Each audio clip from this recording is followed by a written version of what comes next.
session today, we are going to be discussing a very important subject. It's a very important soft skill, and it is communication. It's the power of words, the power of reactions, and the power of timing.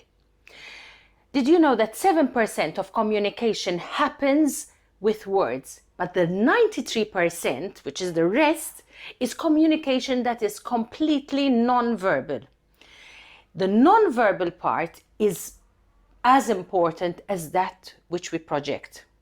You know, with conversation, for example, whether it's in our life or in our business, it was polite to start conversation about the weather, for example, or your health. But heck, today, with climate change and with COVID, it's not safe anymore to start a conversation because you could be creating an argument or controversy. Every conversation has the potential of being a war zone, and it could really land you in a lot of arguments. So one of the main reasons actually that we don't communicate properly is distraction. And distraction comes a lot from our environment, from our cell phones. We are trying to communicate here, there, and everywhere at the same time, and not really focusing on what the person in front of us is telling us. We could give a nod, we could smile, we could repeat back, we summarize, but we would not be giving our 100% attention. And when we don't give our 100% attention, we lose so much. This session is going to be about how to communicate, how to improve your communication skills, how to have better relationships, both in your life with your family and in your place of work. I have to be frank with you. The reason that I decided that I put so much impact on this is that I had an incident very recently, and this incident was something that really made an impact on me. I was having a conversation with a friend who is also a work colleague of sorts, and we were having dinner together. And this dinner wasn't just me and her, but was a couple of other friends. We were having conversation, and as it happened, she brought up a subject which was work related. We started discussing, and I had been meaning to clarify a point. And I chose that time to clarify something which was truly important for the progression of the course of our business. But my timing was completely wrong. It was not the time or the place, even though I was in the right for having brought up the subject. It was definitely not the right place, not the right time. So communication is also about timing. I had, we ended up having a dinner which was very stiff, which was not meant to be the social fun that it was intended. And therefore, that is really, upon reflection, one of the most important things. I picked up the wrong place to communicate something that was right. And even though I was right, I also understood that because I used the right intention with possibly the wrong wording in the wrong place, instead of getting appreciation, I got distress. So this is one of the most important things. It's the words you use, how you communicate them, how you listen, how you perceive body language, which is the greater part of communication, and your timing. We're going to start with communication with words. Words are extremely powerful. The words of powerful leaders, words that have brought down nations, language of toxicity, hate speeches, speeches that provoke violence. On the other hand, we have speeches that have united nations, that have fought for justice and have moved us. Words like Martin Luther King's "I have a dream," the power of his dream. Words of wisdom, words like those of Mahatma Gandhi, who brought freedom to a nation without a single bloodshed, without a single drop of blood. So when it comes to communication, we should keep these 4 words in mind, and they are HAIL. H. H is for honesty. Although honesty must not be brutal honesty. Honesty must be honesty from the heart. Brutal honesty, there's no point in me having a conversation and telling my friend what I did, which was basically, please do try to keep this conversation, at this table. Because I knew that she was repeating stuff. It was not the right time to say it, and she obviously took great offense. So that was brutal honesty with bad timing. Like, I am guilty of double communication murder, so to speak. So honesty is speaking from the heart, but speaking from the heart without having to be brutally honest. Have some sensitivity to the person who is receptive on the other side. So we started with H from Hale. A is authenticity. It's also similar to honesty, but being authentic means that you are coming from the right place in your heart. You are being real, you are being factual, but you're also, putting yourself on the line. I comes from integrity. Integrity is the power to respect yourself and others on the same level as yourself. And L is love. When you wish someone really well, and so well that you are never going to be a threat to the person who is in front of you. So Hale are, quite important things that you really need to bear in mind. Because when we're careless with our words, we really cause a lot of reactions. Our words are actually what is a transmission of our beliefs. It is our filter, and everyone has different filters. I mean, let's face it, with politics, with religion, everyone has his own filter. And if we are strong and we transmit strength, and then we are weak and we transmit weakness, this is the filter that we are delivering across.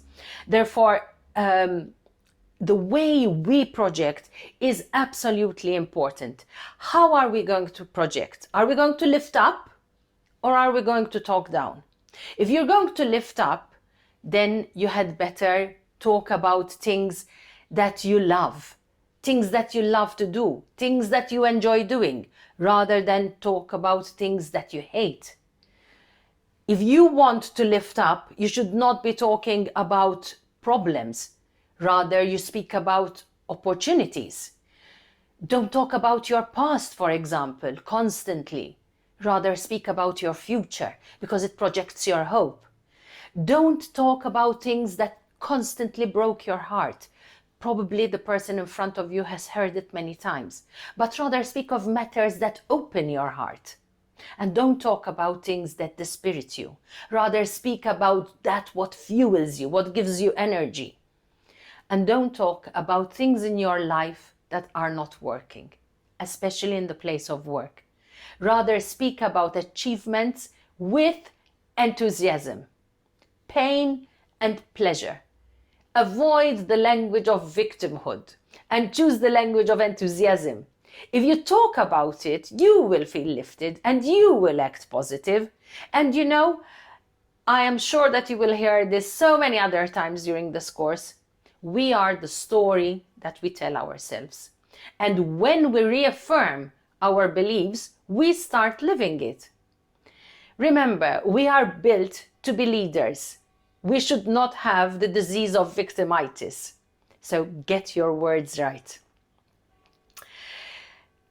In an observation that I have made recently, because we are communicating so much virtually, business meetings can be very difficult. And business meetings can be very difficult. There are some advantages to start off with, because we have cut down on travel time when we are doing Zoom meetings, voices, we're doing, there is so much that we are doing today with Skype, with FaceTime, everything. The possibility of telecommunication has given us a lot of manners by which we can communicate. The way I am communicating with you is I am communicating virtually, but I am in the moment, I am here, I am present. But when we are having virtual meetings, one of the things that you could really be missing is, eye contact. You are not really gauging the reactions as well as you would be gauging them when there is a one-to-one conversation on when you're around the table. And this is the next part of what we're going to be discussing in communication, which is the actual 93%, where you are actually seeing the person and you are thinking about his own reactions, even the way that a person communicates. It's not just what he's telling you, it's what he's not telling you, what he's keeping back. These are easier to gauge when we are having physical and one-to-one conversations rather than when we are having virtual conversations. The next one is focus. People who are in Zoom meetings mute themselves and could be looking at other visuals, and so the attention span is a lot lower. This is a reality that we have to live. Therefore, the way you communicate has to be so powerful that in a short span of time, you have to bring the best out of the people that you are communicating with. Next is, as we said, the body language. We are going to be talking a lot about the art of listening. The art of listening is the way we communicate that we are understanding the person who is communicating with us. Regular conversation is only about 20% of real value. We tend to waffle a lot and we tend to put a lot of add-ons. And therefore, regular listening is an absorption of only 25% of what we're hearing. So we listen to that what actually interests us, and the rest is distraction. So how are we going to communicate effectively with listening?